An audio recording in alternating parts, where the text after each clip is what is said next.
Hey guys, it's Attorney Simone, your legal bestie on my channel. Girl, is that legal? And today we're breaking down Stormie Steele and Kyle Ivanko's lawsuits against one another. Kyle Ivanko was Stormie's COO, who she hired to initially do digital marketing, and then he grew to have additional responsibilities throughout the company.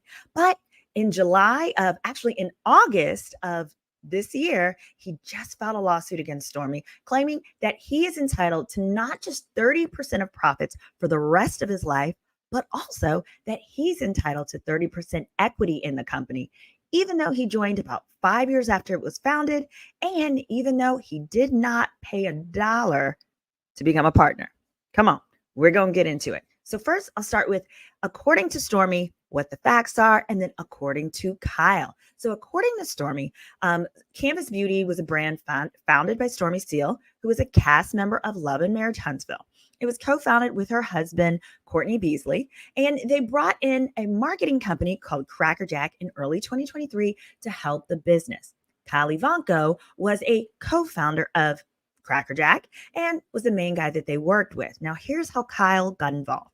Kyle was about to take a little break from work, according to him, but he got so pumped up working for Canvas's marketing that he decided to dive in full time, according to himself.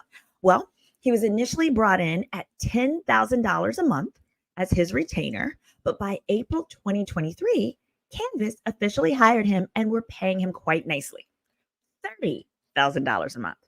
They even threw in some bonuses, like they paid him $300,000 in December of 2023 and another $2.47 million in July of 2024, a few weeks before he was terminated from the company. So, doing the mental math, that was about $2.7 million in addition to earning $30K a month. These numbers are going to be important, so stay with me. Now, the company then blew up under Stormie's leadership with his assistance, right? Canva was killing it, especially on TikTok, thanks to this team. Now, according to Stormie, things began getting messy after those bonuses. Kyle started to act a little too self-centered. Stormie kept telling him that they needed to hire a CFO, Chief Financial Officer, and a graphic design director to keep up with the company's growth. But Kyle wasn't having it, according to Stormie. According to Stormie, he wanted to keep all that control for himself, even though it wasn't good for Canvas Beauty. Now, the power struggle then blew up when Stormie decided to hire a CFO on her own, cutting off Kyle's control over the company's money. Kyle wasn't happy about it, and by mid-July 2024, Kyle was texting and calling a coworker, hinting that he might quit and try and claim ownership of some of the work that he did for Canvas Beauty, as in the labels that were designed. Now, mind you, generally when you are designing any works during your employment with a company, they belong to the company unless you have a written signed agreement that says otherwise. Now, the breakup. According to Stormie, on July 22nd of 2024, Kyle basically told Stormie he was done. He sent her a long message saying he was taking a break from all of his duties at Canvas and that he wasn't sure if he would ever come back. Now, remember, at this time, he is the COO, he is the CFO, and he's doing marketing stuff too. So perhaps the CMO. But the person doing those three things has said they're going to take a leave of absence and they're not sure when they're coming back. I don't know many corporations that can run without the three of them, but okay, we're going to continue. Stormie then took him at his word, sent him a termination notice a few days later on July 26th. Okay. The aftermath. Kyle did not go quietly. Right after he left, he took to social media, blasting Canvas Beauty and Stormie specifically on social media, spilling some of their confidential business details, like the amounts of revenue that they earn, etc. And he even sent a demand letter claiming that he had an ownership stake in Canvas Beauty, even though, according to Stormie, he had told her multiple times that he did not own any of Canvas Beauty. Now, Kyle is now saying that he is owed 30% of all profits for the rest of his life. And he is trying to also claim ownership of some of the intellectual property, according to Stormie, like product labels that he worked on. The bottom line is this, according to Stormie, this is shaping up to a legal mess, right? Kyle's trying to grab a piece of the pie that he may not be entitled to. That's basically the summary of like the issues on Stormie's lawsuit. Now let's go to Kyle's. And I want to present both of the summaries first, because I feel like the best way to kind of figure out for yourself what you think the truth is, hear both sides, and then let's see what makes sense based on both versions. Sometimes there can be some overlap, right? Now, according to Kyle, this is how it went down. Kyle started working with Canvas and they were on the brink of going under. But Miss Seal was so impressed with his work that by March of 2023, she gave him a bigger role, handling not just marketing, but customer support, graphic design, and other operational stuff too. By April of 23, Kyle was all in, even offering to leave the company that he co-founded, the company Cracker Jack, to work full time for Canvas. Here's the kicker. He wanted equity, 30% ownership of CBB and a share of the profits, according to him, if he was going to come and do that. And according to him, Miss Steele agreed. The two of them texted back and forth, confirming that Kyle would get 30% of CBB, quote, if he could turn things around. This is verbatim from his petition. He says, if I would get this, if I could turn things around pursuant to court. And he said he did that. He turned things around, and they did. By the end of 2023, Canvas was making serious money, over $3 million in profits, and they split that first payout just as they agreed. 70% to Steele, Stormie, and 30% to Kyle. Things were good. His position is, hey, this split here of the profits should be evidence that she too agreed to this equity split. But here's a plot twist. According to Kyle, you know how it is when money starts rolling in. He said that Miss Steele started to show signs she wasn't so comfortable with Kyle having such a big piece of the pie. She even texted him that she had, quote, anxiety about ownership, but she was still okay with the profit sharing. Okay. Now, here's where it gets a little shady. He is claiming that Miss Steele didn't tell her husband about the deal that she had with Kyle, and that is why she then tried to push him out. The whole part, anxiety about ownership, we're going to get to that part. Actually, no, we're going to get to it right now. Here's the issue. When you don't have a written contract, and here there is no written contract. So some people are like, oh, well, he had to have had a contract. No, baby, that's the point. His claims that he's bringing are actually the claims that you bring because of the fact that you don't have a contract. And he's acknowledging that. But when you don't have a contract, but then you acknowledge that the other party had anxiety about ownership and that you never actually got anything that demonstrated the ownership, I believe that's going to be one of his biggest challenges in proving that he gets 30% of the company. And then there was a big push out. So according to Kyle, by July of 2024, Ms. Steele had enough of sharing the wealth.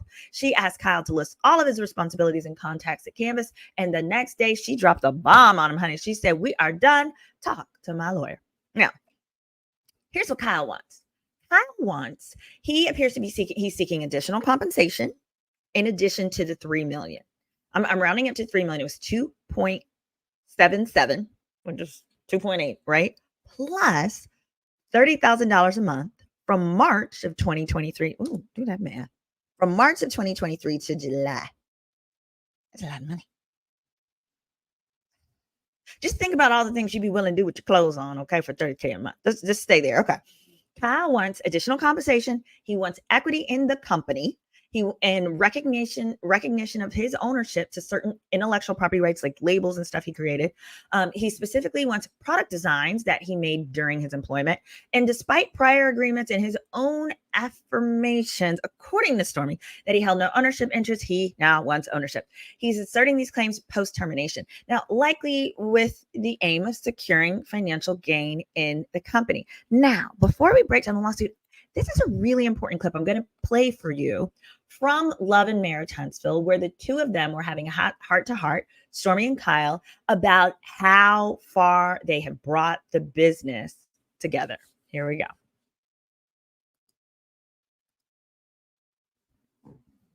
Nope, not that one. Here we go. Like, I really woke up, everything just literally froze. It's frozen. Like, if Canvas wasn't financially insanely strong, like, I would not have been able to keep going forward because I had to start at zero. And nobody knew. There was so many days I would wake up and I'd be like, I'm gonna leave, you know? And it was like. Now, here's what's interesting. She says, before she gets into the rest of it, the two of them seem to be agreeing that Candace was strong. What she's talking about here is there was a time she had a prior CFO. That CFO allegedly stole money from the company, entered the company into loans, high interest, predatory loans, and then took some of the money and ran off. She ended up getting a default judgment of approximately $7 million against her without her knowing. As a result, bank accounts of the company were frozen.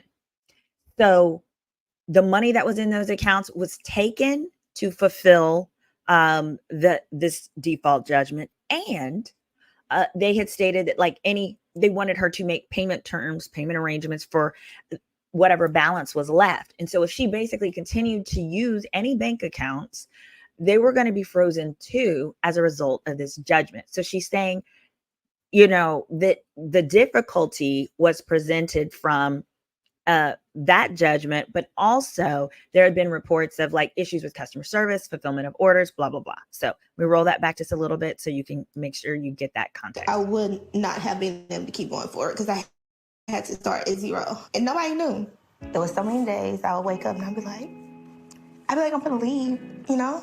And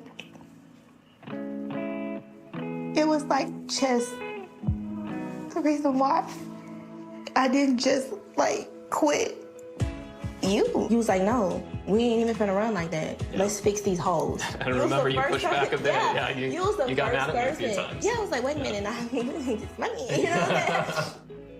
All this recovery that we're doing, all this building, all this product selling, it's truly to undo, what happened in the past. I know you want to help your family, and growing a company like this requires difficult decisions. And you and I, as leaders of this company, we have both an ethical responsibility and a legal responsibility to make the best decisions for Candace. We cannot sit here and let other people take advantage of the company. No more. No more snakes. No more snakes in the garden. No more blinders. No more blinders. I always say that I'm so thankful for any experience that I have because it happened for me, not to me. And now in this season of Canvas 2.0, I'm so much better equipped to scale my company to the next level. And I would not have been had I not experienced everything I did before. And, I felt like I was just dying for so long. I want to feel like I'm living. I want to celebrate. I've seen such a character shift with you too, and so much more strength too. Yeah. I'm really proud of you for that. Because when I came on, it was a lot. We will be at a spot one day where we're selling 10 million a month. And I'm confident we can get there, but we have to get there properly. Yeah. And we have to make sure that every single piece of the pie is correct. Right. We're on our way. Break by break, slow and steady. Yeah. When I saw how much heart and soul you put into your products, into your company, into your family, I knew that's a good person. And I knew that's a good person that I wanted to work with for a while. Thank you. All right. So as you can see, the two of them clearly had a close relationship, both as I won't say business partners, but business partners working together. And let's talk about what's a business partner. When you have a company, at this point, I believe the company only had a few employees or contractors, under 10. When you're working with a company that has that few, you absolutely develop this family-like feel. And I can see how it's clear that they had a family-like feel, but it also, at some point, the two of them came to disagree and that family was over. Okay, they had a divorce. So let's break down some of Kyle's claims and what are the biggest challenges that he's going to face. Now, the gist of it is this. It seems like Kyle doesn't have a clear grasp of the difference between an agreement for splitting profits and splitting equity. The two are not the same. Let me give you an example. When you see people go on Shark Tank, they're always there saying, hi, I am seeking an investment of however many. So let's say they say, I'm seeking an investment of $200,000. Most of the time, they want a $200,000 loan. They are not seeking to give away equity. That's the last thing that you want to give away. And in Kyle's documents here, it is clear that in the past, throughout their relationship, Stormie split the profits with him, but that doesn't indicate that there's a split of equity. Here's why. In order to be entitled to equity, you have to buy into it. Nowhere throughout Kyle's documents does he talk about how much he was going to pay for his shares, right? So when you go on Shark Tank, no one ever says, hi, I want to give you 30% of my company and you're going to invest $0 in me, right? No, says no person ever. It's just like with attorneys. When we make partner, what ends up happening is the minute you make partner, you're expected to literally cut a check to the partnership to join. So in most firms, it's like 1 to 5 million. You put that in, and then that's how you join the partnership. You actually go get a loan from a bank, and then you're going to pay the bank that monthly amount until you've paid out that partnership investment. That's what makes you a partner. Here, though, Kyle seems to believe that the money, that his sweat equity is what should entitle him to equity. That's simply not how the law works, especially when you don't have a written contract. The other challenge that Kyle's probably going to have with the jury is that as a COO, who's also the CFO, who's also doing some CMO marketing roles, it's going to be really difficult for a jury to believe that you were doing a good job and were good at your job when you didn't have a written contract yourself. As a COO, some of your responsibilities, actually your main responsibilities, are to create standard operating procedures, literally to put in writing how things are supposed to flow. So if you haven't even got in writing your own compensation structure, which is supposed to be worth millions to you, it's difficult to believe that you were actually executing your job. Now, the other part of this is if there is agreement, because he does claim oral contract. Let's go to that segment. All right. So the first claim he has is misrepresentation promissory fraud. We've kind of covered that. That is the promise of stock. He's claiming the promise that she failed to execute her promise to give him 30% equity. The second one, and the other part of that is he frequently makes reference to her husband and that, Stormie didn't want her husband to know. Well, if the husband is a partial owner of the company, it's not just about Stormie's consent. The other partner, if it's her husband, would also need to have consented to giving away this equity as well. Now, the other part is breach of contract. To have a contract, you have to have what's called a meeting of the minds. Kyle says here, Mr. Ivanko entered into a binding contract with Ms. Steele, whereby he was given a 30% interest in CBB. Okay. I mean, he's saying 30% equity, 30% ownership of the company, complete with the right to receive an equitable share in profits. Defendants, through their actions and inactions, have breached that agreement. Additionally, with Ms. Steele denying him ownership in Canvas defendants, she breached any such intention to abide by their contract. Not only did Mr. Ivanko and Ms. Steele agree on multiple occasions a 70-30 profit split, and it doesn't seem to be any disagreement on that profit split because it was actually done, right? But it says defendants jointly through CBB, which is Canva, made multiple distributions on a 70-30 basis to Steele and plaintiffs, further submitting the undeniable legal intent of defendants to be legally bound to their previous agreement. Here's the thing. The profits thing, he got it. So I don't see what he's complaining about there, except that he's saying that they had previously agreed to keep 5 million in their war chest. Basically 5 million they wouldn't distribute to one another. When it's distributed, that's considered an owner's draw. And basically that 5 million, it makes sense. You never distribute all the money to the owners ever, because you always want something there for research and develop, for a cushion, all of those things. But now that he's departed, he seems to want that too. In addition, the other part he doesn't seem to speak to is, okay, if you have a contract requires what's called a meeting of the minds. A meeting of the minds means all the material terms we orally agreed to. So the question becomes, what was the oral agreement with regards to termination? You can't have a contract for splitting profits or splitting profits or even equity without some clear understanding of when you could be terminated from the company. And there doesn't seem to be any conversation about that at all throughout these documents. What were those terms? Because what you're not entitled to is to work for a company for life. The other part of that is it seems that from the documents that Stormie has filed, her expectation was Bonuses will be paid as long as you work with the company. Now, I have to say, when there's not a contract, you go by what is the course of practice in your industry. A good comparison would be sales. If you sell cars, right, and you're working for a dealership, the dealership is going to say, you meet this sales amount, you're entitled to a bonus. Everyone knows you only get that bonus if you're still there. So if it's a 70-30 split, that's the split you get once, as long as you're there. But when you leave, you don't get to continue getting a bonus from Toyota 5 years after you've worked there. However, here, that's what Kyle is seeking. So that's going to be tricky. And then here, unjust enrichment. Now, this is a really cool way that you can sue someone and receive recovery where there isn't actually a contract. Here's what unjust enrichment means. It means, hey guys, there wasn't a contract, but I provided so much value to this company that they owe me. They owe me. And so he's saying here, Ms. Steele has been unjustly enriched by taking, diverting, misappropriately, otherwise receiving funds and other benefits that belong to Canvas defendants. That Ms. Steele received, funds, assets, and other benefits belonging to the plaintiffs through the breach of their agreement that granted plaintiffs 30% of 30% of Canvas Beauty. Ms. Steele has hereby been unjustly enriched and should immediately disgorge the aforementioned stuff. So I think here he's getting at, he made the statement that she used some of the company money to go to Miami and spend money, blah, blah, blah. And he's claiming that that money belonged to the company. That could be, but the problem is that he can only bring that kind of claim if he's found to be a co-owner.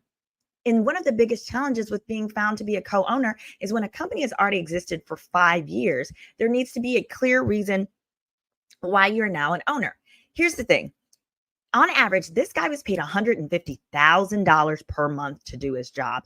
And just because you're doing your job doesn't entitle you to equity. Remember, we talked about you have to provide something more than just the work you're going to do anyway to get equity. You have to buy into the partnership. You have to buy into the business. And there's no discussion of that here. In addition, he claims that she breached her fiduciary duties of loyalty and such to the company. Again, that belongs to the owners. So if he's found to be an owner, then that's fine. But the biggest challenge that he's going to find here is that the other thing that he's claiming is that by promissory fraud, he's claiming that he lost out on money and other opportunities by joining Canva and not being given this equity percentage he was expecting. Here's the thing. He's going to have to be able to show that his prior company that he left, Cracker Jack, had contracts of $150,000 a month or more that he lost out on. It's going to be really hard to do that, considering he initially started this gig making $10,000 a month. In the end, what it looks like here is it looks like two former coworkers that became friends and that split on unhappy terms. Kyle seems to understand that he was paid very handsomely and he wants a piece of the pie going forward. But here, it seems that the biggest challenge is going to be the lack of proof. In fact, not just a lack of proof, but the believability that someone who is a COO and a CFO and acting as a CMO, all of those roles, just forgot to put his own contract in writing, even though he's responsible for ensuring contracts are in place and that they're valid and they're fair for everyone else. The other thing that seemed a bit curious was, why wouldn't he, according to Stormie, he was supposed to hire other people in the CFO role and had someone in the CFO role and had not. Why wouldn't someone want to give themselves that help and take something off their load? My guess was this. Any CFO that knew what they were doing would say, Stormie, what are you doing, girl? You're paying this man way too much.